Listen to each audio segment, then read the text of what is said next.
Good morning students. आज हम पढ़ेंगे एक नया topic molecular basis of inheritance का पार्ट 5। हमने पिछले टॉपिक में डिस्कस किया था क्रोमोसोम की स्ट्रक्चर को हमने पूरा स्टडी किया था कि किस प्रकार ये क्रोमेटिन मटेरियल जो है वो क्रोमोसोम में बदलता है। क्रोमेटिन मटेरियल संघनित होता है, कंडेंस होता है और अपने आप को क्रोमोसोम में बदलता है।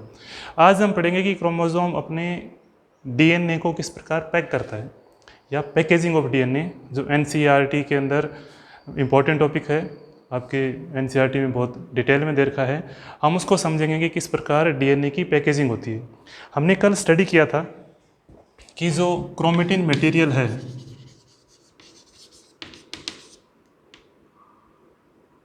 वो बना होता है डीएनए प्लस प्रोटीन। प्रोटीन मैंने आपको बताया था कि प्रोटीन अमीनो एसिड्स की बनी होती है और इसमें अमीनो एसिड पाए जाते हैं, हिस्टोन प्रोटीन होती है और अमीनो एसिड पाए जाते हैं इसमें आर्जिनिन और लाइसिन। यहाँ तक आपने समझ लिया था और किस प्रकार डीएनए अपने आप को कंडेंस करके पैक करता है वो भी अपने समझ लिया था।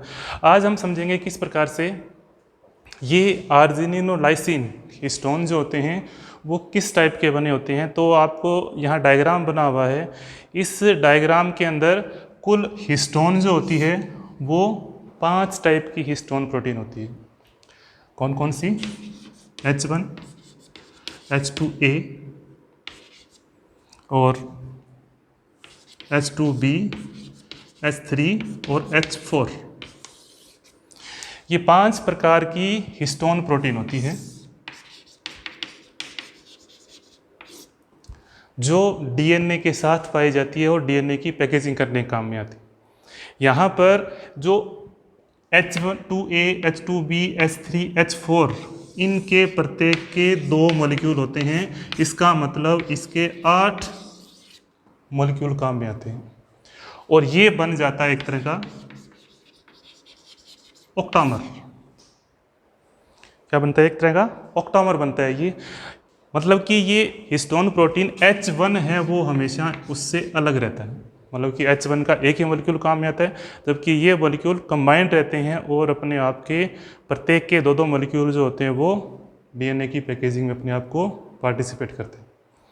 इम्पॉर्टेंट बात यह है कि जो स्ट्रक्चर दी गई इसको समझाने के लिए उस स्ट्रक्चर को हम बोलते हैं न्यूक्लियोसोम मॉडल ऑफ डीएनए या nucleosome model of packaging of DNA. ये दिया गया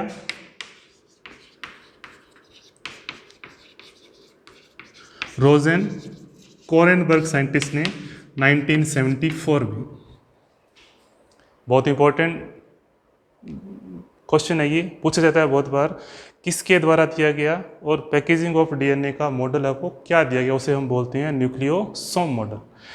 न्यूक्लियोसोम मॉडल सिंपल है, हिस्टोन प्रोटीन आपस में कंबाइंड होकर डीएनए के न्यूक्लियोटाइड को पैक करती है। हमने समझा कि डीएनए का न्यूक्लियोटाइड इस टाइप से होता है, ये डबल हेलिक्स स्ट्रक्चर होती है, जो बहुत लंबी संरचना होती है उसको पैकिंग करने के लिए हिस्टोन प्रोटीन काम में आती है।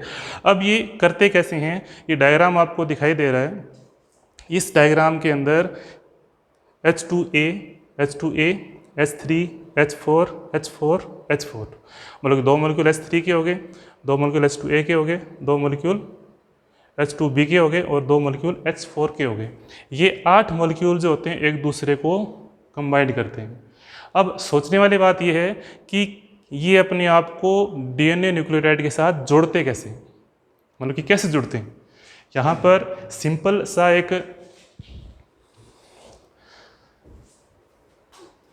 एक फॉर्मूला काम करेगा। हमने डीएनए की स्ट्रक्चर को समझा,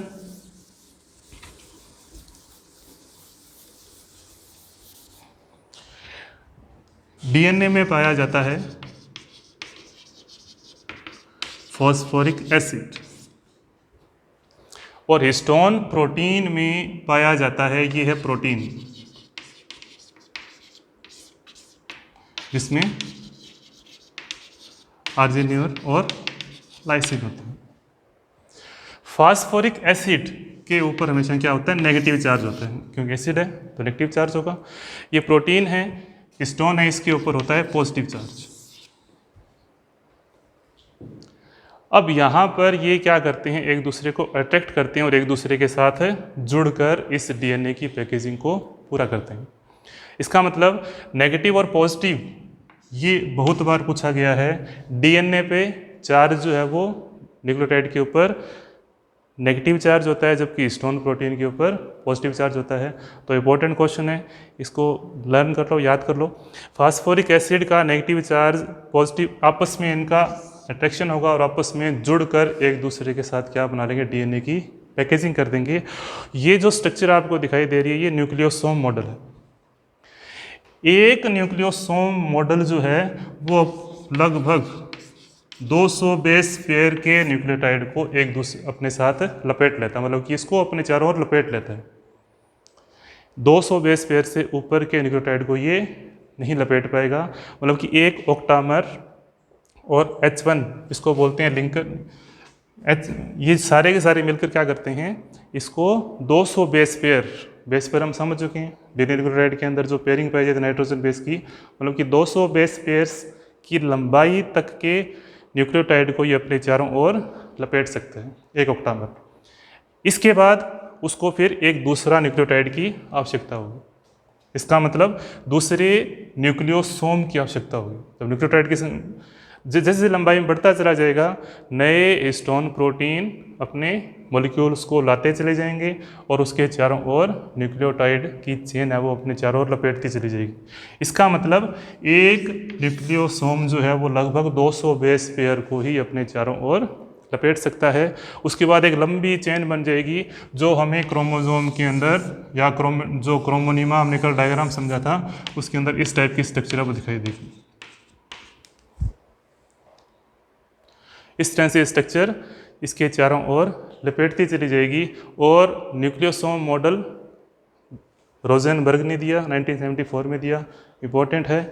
ये है फर्स्ट स्टेज ऑफ पैकेजिंग, मतलब कि ये कौन सी स्टेज है, फर्स्ट स्टेज ऑफ पैकेजिंग। अभी इससे क्रोमोसोम नहीं बनेगा, अभी इसने क्या किया, अपने न्यूक्लियोटाइड्स को चारों ओर लपेटना शुरू किया। ये जब न्यूक्लियोटाइड पूरी तरह से लपेटते चले जाएंगे तो उसके बाद सेकंड स्टेज ऑफ पैकेजिंग होगी। ये न्यूक्लियोसोम जो मॉडल है ये है फर्स्ट स्टेज ऑफ पैकेजिंग।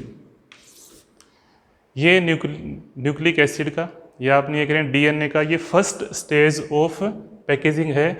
उसके बाद आपकी एनसीईआरटी की बुक के अंदर, वो सिलेबस में मेंशन नहीं है, मतलब कि अपने एनसीईआरटी के सिलेबस के अकॉर्डिंग पढ़ें तो आपके सिलेबस में इतना ही है, किसने दिया, किस प्रकार डीएनए न्यूक्लियोटाइड अपने आप को पेयरिंग करता है और उसके चारों ओर जॉइंट होता है और किस चार्ज के अकॉर्डिंग अपने आप को वो जोड़ लेता है।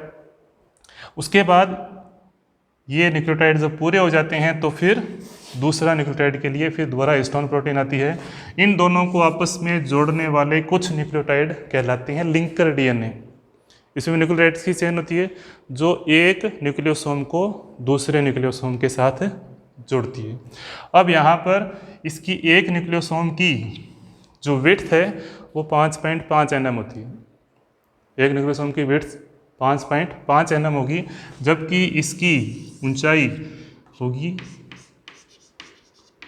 11 nm। ये इंपॉर्टेंट है, इसको भी याद रख लो।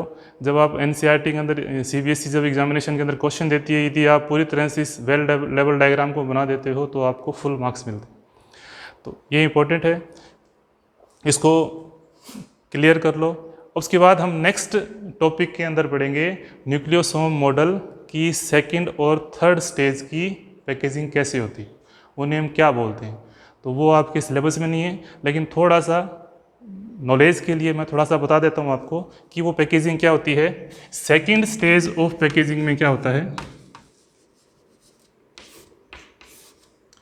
6 न्यूक्लियोसोम, 6 या 6 न्यूक्लियोसोम जो होंगे,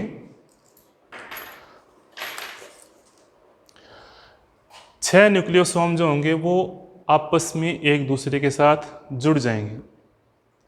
एक न्यूक्लियोसोम ने क्या किया, डीएनए के 200 बेस पेयर्स को जोड़ा, 200 बेस पेयर जब जुड़ गए तो फिर दूसरे 200 बेस पेयर्स को जोड़ा, फिर तीसरे बेस पेयर्स को जोड़ा। इस तरह से पूरे डीएनए के न्यूक्लियोटाइड की लंबी चेन जो होगी वो बेस पेयर्स जो होंगे उसके 200 बेस पेयर्स के कॉम्बिनेशन में न्यूक्लियोसोम बना देंगे। न्यूक्लियोसोम जब 200 पेयर्स पे बना देंगे तो उनको फिर अलग से इकट्ठा किया जाएगा। इकट्ठा करने का मतलब उनको फिर से जॉइंट किया जाएगा। वहाँ पर 6 न्यूक्लियोसोम जो होंगे वो अपने आप को फिर जोड़ेंगे। इसका मतलब इसमें कितने हो गए? 1200 बेस पेयर्स। इन 1200 बेस पेयर्स को आपस में जोड़ेगा। ऐसे कितने ही 1200 या 1200 बेस पेयर्स होंगे जो आपस में कंबाइंड होंगे।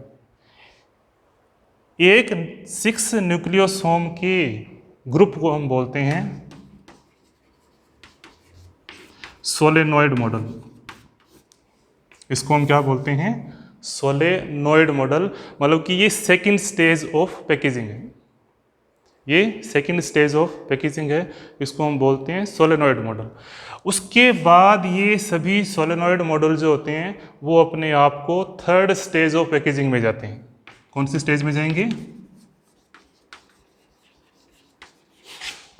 Third stage of packaging. उसको हम बोलते हैं स्कैफोल्ड मॉडल। उसको हम बोलते हैं स्कैफोल्ड मॉडल।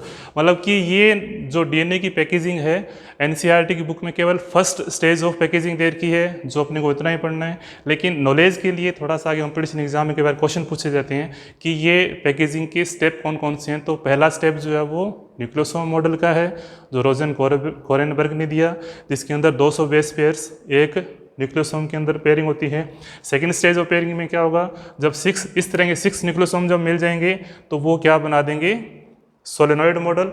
और सोलेनॉइड मॉडल जब आपस में कंबाइंड होंगे तो उसको बोलते हैं स्कैफोल्ड मॉडल।